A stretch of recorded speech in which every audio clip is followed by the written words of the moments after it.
Our faith shaped the foundation because of my faith, of who I believe the good Lord created, who we were, the way we were going to deal with people, the way we were going to coach them. And trust me, we coached with great intensity. I wanted players that played with that way, but I really believe it was still shaped more or less needed me to be and gave me the opportunity to be. Welcome to Football IQ on the Coaching Coordinator Network. This series is about a part of football that matters as much as anything we do as coaches, and that's football IQ.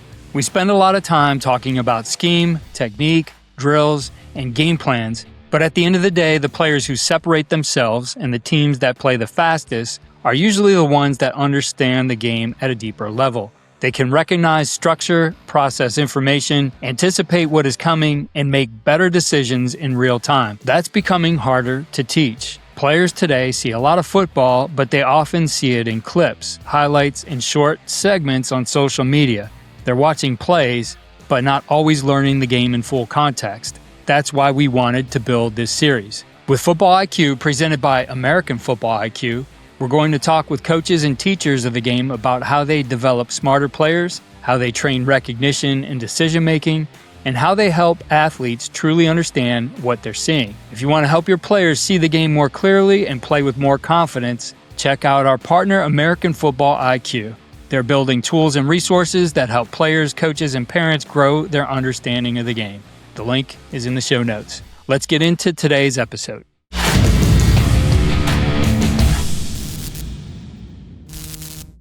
Welcome to the Coach and Coordinator Podcast. This is a continuation of our Football IQ series. Football isn't just plays, it's anticipating defenses on offense, reading routes as a defender, spotting stunts or blitzes as an offensive player before they land.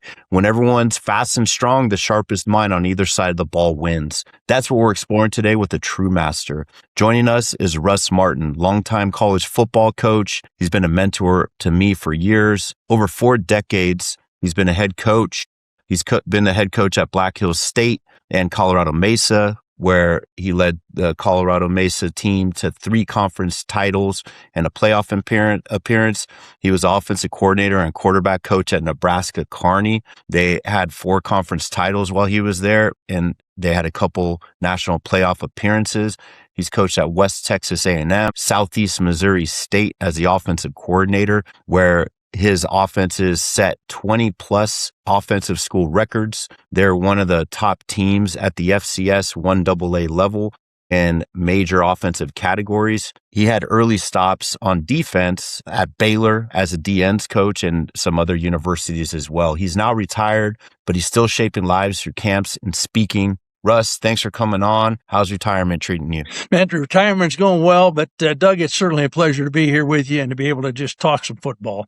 That's been a major part of my life, and I'm excited for this opportunity today. Awesome, Coach. Well, you've been a big impact on my life. I've always been able to call you, when I've coached different places in the country, at different points in my life. You've always been a mentor to me and somebody that, you're consistent, positive human being, and the people that have been around you and know you are very fortunate to have been around you, Coach. So thanks for coming on. Well, I've been blessed to be around some great people and great coaches.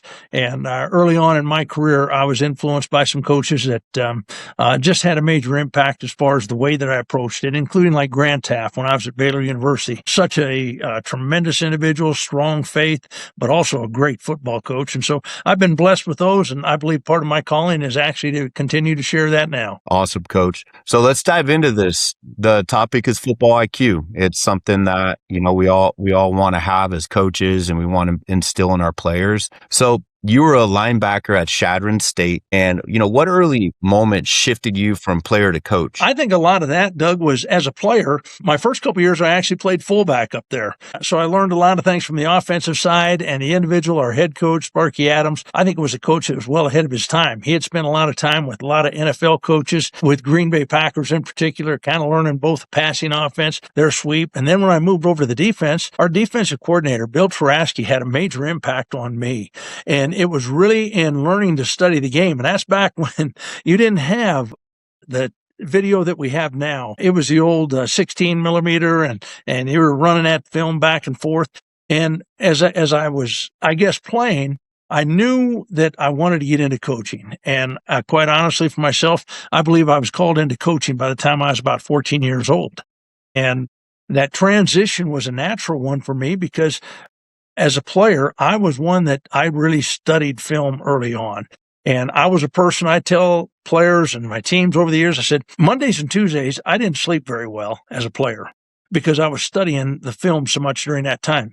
By Thursday and Friday, man, I'd sleep like a baby. And I got up and I was confident on Saturdays going out on a game because I felt I had an advantage of the opponent. And I think that natural tendency of learning from those people and having that development was a major impact as far as my transition into coaching. And it continues to this day. I still love the idea of the game planning and the preparation time just as much as the game itself. Well, that's awesome. I think back to, my time as a young coach or a young player, and watching film was always important. Now, when you watch film as a player and you did your prep work, did you have an organized way in which you watch film? Did you stumble upon something, or were you taught to look at specific things? And did you do a good job as far as that is related? Early on, I think part of it was learn as you go. And like I said, I had a couple of great college coaches that really helped understand some of that. As far as some key things that you were looking at, when we were looking at the things from the offensive side, he would talk about recognizing, coverage or recognizing blitzes. And so that was kind of a thing that helped me from the offensive side. And then when I was playing linebacker, a lot of it was the same thing, but turned over from the other side. And it was looking at formation tendencies, offensive line splits, the alignments of the back. And so I was fortunate that I had some great coaches that helped me understand what I was kind of looking at. And then I think that continues to develop over the years. When you start visiting with more and more people, you start understanding all the little intricacies. And as a coach early on, when I was on the defensive side, I think that honestly helped me a whole lot as an offensive coordinator and as a head coach, because there were a lot of things that you start understanding defensively that are tip-offs. Well, that's what you want to be able to do, is gain an advantage. And whether it's on the offensive side or the defensive side, that's where I think the game is, where people, they talk about out-coaching your opponent.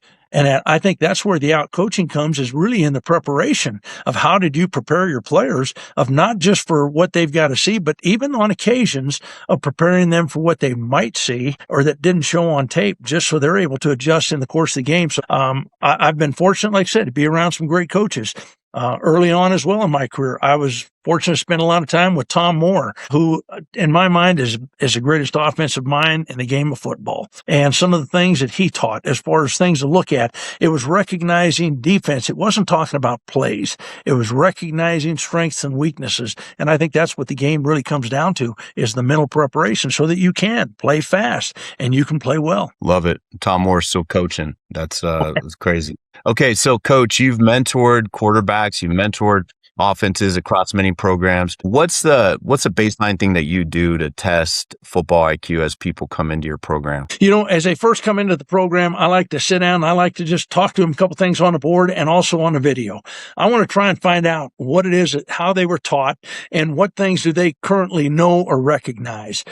Because in a lot of cases, it's a standpoint of just kind of changing their thought process a little bit to seeing the things that are really critical. I know even as we talked over the years, a lot of people want to talk about right away as a quarterback. Okay, I want to be able to come in and I want to be able to identify that shell. Well, you do want to be able to identify that shell, but one of the things that was a little bit different for myself that you and I've talked about is, even you see the shell in rough proximity, but even more so, it was the identification of the safeties and really those alley players, more so even in those corners to start with, because those alley players are starting to tell you, when you get into doubles and trip sets, are they aligned in a man position, aligned in a zone position? And then when you start fitting those in, and then you start tying in with corners, now you start being able to tell some of the real keys to me as far as what the coverage is, what are the pressures that we can expect out of this front, who are the things that are going to be the key to person as far as a read for the quarterback in this sequence and stuff. And I want to see what their general identification is as far as what did they learn? It's amazing how a lot of young men come into even a college program and they still have had very little training or experience in that area.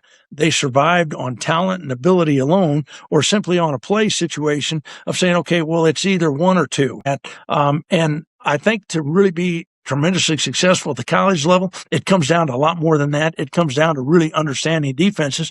And going back to something that you had alluded to early, even with the American football IQ, I think the overall knowledge of a quarterback is going to be really critical for them to have consistent success in some tough environments. Absolutely. That's there's a lot to unpack there. And just for, perhaps people who don't know the term alley, we're talking about the defender at the second level inside the corner. And that alley player could be a linebacker, via the personnel that you have on the field, or the strong safety, or the nickel, the star, whatever you call them, right? And, so, and I appreciate you pointing that out, because that really is an important point. And so it is just identifying those things and then putting that corner in as far as the other part of that play. Yeah. It's defensive identification. And as a quarterback coach, I always wanted our quarterbacks to believe that they could go and they could win the play before the ball's ever snapped. And that was not so much of just saying, okay, here's what you got to do. It was really pitting them against the other team's defensive coordinator, of showing them, hey, here are the things you're going to expect to see. And what is a telltale within this, so that when he was on the field, he was the one that was going to be playing with confidence. Didn't matter what I knew. It mattered what he knew and what he felt good with. Absolutely.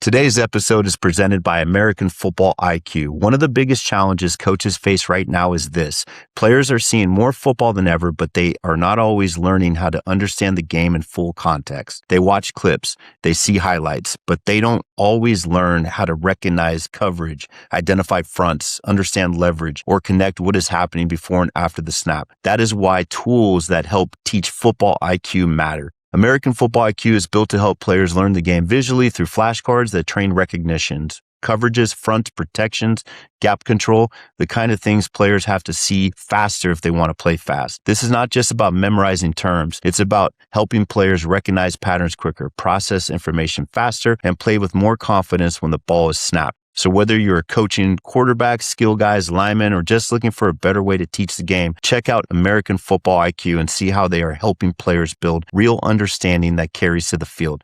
You can start with Volume 1 or get the full bundle at AmericanFootballIQ.com. There is also an online community that can be accessed on the AmericanFootballIQ.com website, where each flashcard has a video explaining it in more detail with film.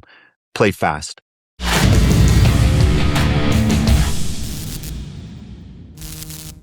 Pivoting here, but really on the same topic. Football IQ is layered. There's spatial awareness. There's emotional control. There's pattern recognition, like multiple brains on the field. How do you teach that? There's different tools out there, right? We can watch film from the bird's eye view. We can look at virtual reality. We can get on the whiteboard, or we could walk through on trash cans. What are some of the methods that you believe in as it relates to allowing these athletes to connect with the information you're giving them? To, number one, be able to see it on the board first, talk through the things. I wanted to be able to make sure that I could address any questions they had. I wanted to look at it on a video so that they could kind of see it from the standpoint, especially from the bird's eye view.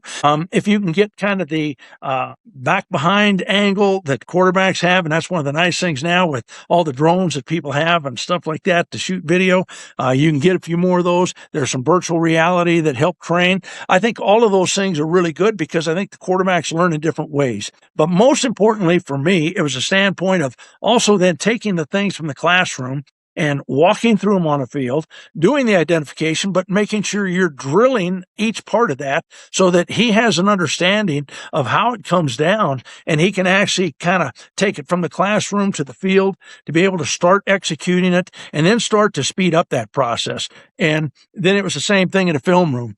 You had alluded to it before. Sometimes when we'd start going on the film, I'd just show them a quick clip, man, freeze it and say, and then take it off. Okay, tell me what you saw. They had to be able to identify the shell that quick. The faster you can teach them to identify the basic things, the better they're going to be able to play, and the more consistent they're going to play. It also gives them more time and ability to make checks. And that's part of what our system was based on, was we wanted to be able to attack the weaknesses of the defense, recognize their strengths, but we wanted to be able to attack it in a way that one of the terms I learned early on, you learn to block the pressure and then attack the coverage. And I think the protection standpoint is one of the areas that a lot of coaches break down. They have great ideas as far as for the quarterback, as far as the read concepts, but they forget about the tie-in that protection has to it. And to me, it all started with the quarterback. You are part of the protection. Setting the protection, but also knowing in the read sequence, how quick do I need to get rid of this ball? Because your protection is going to tell you a little bit of that. The pressure of the defense is going to tell you a little bit of that. And you better understand how quickly it is that I've got to be able to get rid of this, and I've got to be able to make that mental decision even faster than that delivery. That's good stuff, Coach. Appreciate that. As you go back to, what you learned from the people that mentored you, what were the best lessons, or maybe what was the best lesson that was drilled into you at a young age as a player? And maybe even as a younger coach? I think a couple things there. Number one, I think is the relationships. If you want the most out of somebody, you've got to have a relationship with them. And I was blessed to play for some great coaches all the way through high school, college. And I mean, it was a standpoint, you wanted to do everything you possibly could to succeed for them. And it was also the way I was brought up as from my parents and stuff. If you're going to do something, you do it well or don't waste your time. And so I was fortunate within that. But then as a coach, I think it was the same thing of developing that relationship with players. I mentioned Coach Taft. He was a phenomenal one with that. Ted Kessinger, who was a head coach at Bethany College, as the offensive coordinator there, Ted was a guy that I think it was 25, 30 years just at Bethany College alone, never had a losing season. But it was a standpoint that I wanted to be a coach that players love to play for. And I think you get that because players know you care about them as individuals. But it's also a standpoint that in college in particular, when you're recruiting young men, I talk to them that it's a two-way street. You chose us to be a part of your success, and we chose you to be a part of our program. Well, within that choosing situation, then you got to kind of forge together the combination of what it is that you really want to get out of it. And so it's not just about having a great relationship. It's about helping young men reach their goals. And they wanted to be successful football players. That's why they chose our program. If they didn't want to have great success and they didn't understand there's going to be hard work, then we weren't the right program for them. And so within that standpoint, I think developing that relationship allows you to push the envelope of how fast they can learn and what they're capable of doing and what they're willing to do over the course of development. I think that's one of the things that a lot of programs have lost, Doug, with some of the things we have right now currently with the NIL and with the transfer portal. Is a lot of young men look at just, well, what can I do right now? And they don't look at how good they can become. And to me, that's still one of the most critical parts of finding young men that are going to look at a standpoint, say, okay, I've got 4 to 6 years or 4 to 5 years in this program. How good can I become because of my commitment and the commitment of these coaches and the structure that they've developed this program? It's not just in a weight room. And it's in the classroom. It's what you do on the field and what you do with your teammates that are going to allow you to achieve great success. And so I think that's still one of the biggest points that I would want to encourage young coaches to look at, of understanding how important that development phase is going to be. Yeah, I mean, you brought up some real things there. Really good information, and the reality of where we're at this day and age in 2026. As it relates to the opportunities players are afforded. And I've always been of the opinion that these players need to get compensated, and young actors can do it. People in other fields are able to monetize it, their skill set. And with football, there's a shelf life. There really is a shelf life, and some people are gonna have a much shorter shelf life than others, right? But yeah, you bring up good points there, Coach. And I just wanted to at least mention my thoughts on that, because part of it is people got to adjust. Coaches have to adjust, and it's your values, your the way that you get people ready, and the way that you show up has got to be at a really high level. So, anyways, went off on a little bit of a tangent there with that, but want to at least mention something about it. Coach, transitioning here, You had a lot of opportunities to work with people across the country. I'm sure there's got to be some funny stories that you could share with our audience, as it relates to your relationships with people you've been around. I'll tell you what, I've been around some great people and been around some guys that have had a major impact in others during their time now as coaches. And one of them I'll share with you. One of the very best quarterbacks I ever had the opportunity to coach was Jorge or George Munoz. And when it came to us at Bethany College, he was a phenomenal passer, tremendous. He could throw any ball you wanted, and he was going to be tremendously accurate. And at the time, we were still also running some option football. And there were a couple times he would just look at me and he goes, "Coach, I throw the ball. I don't run the ball." And I mean, he was just being totally honest. And yet he did exactly what needed to be done in order for us to be tremendously successful. But one of the things I think, Doug, that I wanted to share with you, it's not necessarily so much funny. It was a standpoint of the commitment of him as a player. He was a tremendous leader and immediately led us to a conference championship, took us into the playoffs. But then he's a young man that has continued into the coaching. He's currently coaching now at the University of Lafayette, but he was at LSU and was one of the individuals that had a major impact on Joe Burrow when he won the Heisman Trophy. Matter of fact, Joe Burrow invited Jorge with him to the ceremony in New York for the Heisman. But it was interesting because a conversation I had with George right after that, just talking to him about some things, he says, "Coach," he says, "the majority of the things I still teach are the same things that you taught us." Well, Doug, that goes back to what we were talking about. You want players that want to continue to grow. You want guys that want to learn. I'm going to go back to when you and I started and we first connected. It was at an elite quarterback camp at the University of Nebraska. And I knew early on that you were a young coach that was going to be phenomenal because you were like a sponge. You wanted to learn. You wanted to spend time studying the game, and you wanted to learn from the best, and you learned from a lot of different people. When you do that, there are things that you can take that you say, "Hey, this fits what we're doing. This doesn't fit what we're doing. I can take this, and maybe it's the way that I teach it, it becomes better." And so as a young coach, you were phenomenal in the hunger that you had for the game. And that's, as a head coach, one of the things that I looked for in young coaches. I wanted them to understand, man, you're going to have some input in this program. But more importantly, I wanted guys that wanted to learn the game. And they were willing to reach out and explore things to bring back to us as a staff, whether we used it or whether we didn't use it. Because I told them, I said, "Man, put this in your toolbox. This is going to be something that's going to fit with what you can do later on, or it may fit with what you have to do in your program, because we don't always get all of the players that we want exactly. And the players aren't the same mold. In the offensive line, for instance, they all can't do the same thing. They're not all necessarily going to be 6'6", 300 pounds. Find the tools that allow them a chance for success, and find the tools that allow you a chance for success as a coach to continue to grow. And that's what I think I did a great job for myself, of continue to reach out and learn the game and find different tools that sometimes I can use them, and it might be several years before I use this again, but at least I have it available when I need it. Well, that's great. That's some really good nuggets there. I think as a young coach, you want to have ideas heard, but I think like just exploring,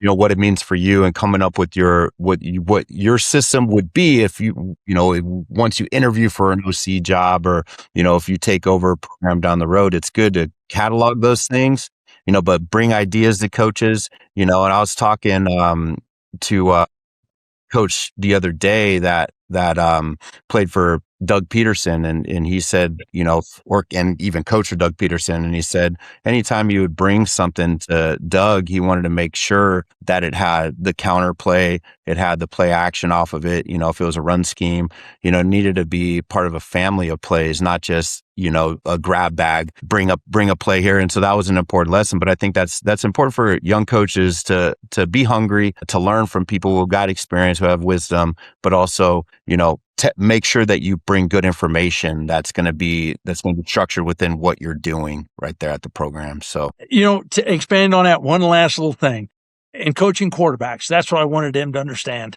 Man, we got 11, they got 11. There's only going to be so many things they can do as we line up and stuff. And that's why I was I was not a huge motion guy because, again, going back to what Tom Moore taught me, I could teach the quarterbacks, here's the things they can do. You can have a greater idea of what to expect before the ball's ever snapped. And there's a major advantages. The teams do a lot of shifting, a lot of motion and that. But at the same time, all of those different shifts and motions change the quarterback's picture. And it depends on if you want to be driven basically because of the scheme that you're coaching or by the quarterback that's running that scheme. I wanted to be driven by that quarterback. And I wanted him to have complete control of that game, of saying, you know what? I know this game. I understand it. And we're going to win the ball for this, or we're going to win this play for this ball snapped. That's good stuff. So last thing here, Coach, what's something that you want people to remember you by? Obviously, as a person, number one, you want to be remembered as a husband, as a father, as far as the things there. But a whole lot of my coaching background specifically was still shaped off of my faith. And I was fortunate to be raised in a strong Christian family. That was a huge part of both my parents. That was a huge part of myself growing up. The coaches that I was with early on, like I said, Coach Taft was phenomenal. Coach Kessinger was that way. Coach Jenkins, who was a head coach at Kansas Wesleyan when I was a defensive coordinator. I was surrounded by some coaches that we knew that the game was really important, but it was still a game. Our faith shaped the foundation of who we were, the way we were going to deal with people, the way we were going to coach them. And trust me, we coached with great intensity. I wanted players that played with that way, but I really believe it was still shaped more or less because of my faith, of who I believe the good Lord created me to be and gave me the opportunity to be. And I have been blessed to be around great people, just like yourself, great players that had an impact on me and my family, as well as the impact I might have had on them, as well as the coaches. So, hopefully I can be remembered as a guy that players love to play for and coaches love to coach with. I know that's the very truth, that you are remembered for that, and being a man of faith, being a man of principle. So appreciate your time, Coach. Thanks for coming on, and look forward to continuing our conversations. I do want to make mention really quick. You do have a football theory course that we have on our American Football IQ school community that's available for members. It's something that I think will add value to many coaches and many players across the country. So, that is available. I hope it can. It was designed, Doug, with coaches, helping coaches really become a great coach. And it was not just for the average fan, although the average fan can learn from it. It is designed to help people really understand the ins and outs and whys of the game. And I think that's an important part. Not just what you do, when you do it, but how you do it, and then why do you do it. So I appreciate you putting in a plug, but certainly been a pleasure. Thank you again for having me on. Absolutely, Coach. Take care. You have a great day. You too.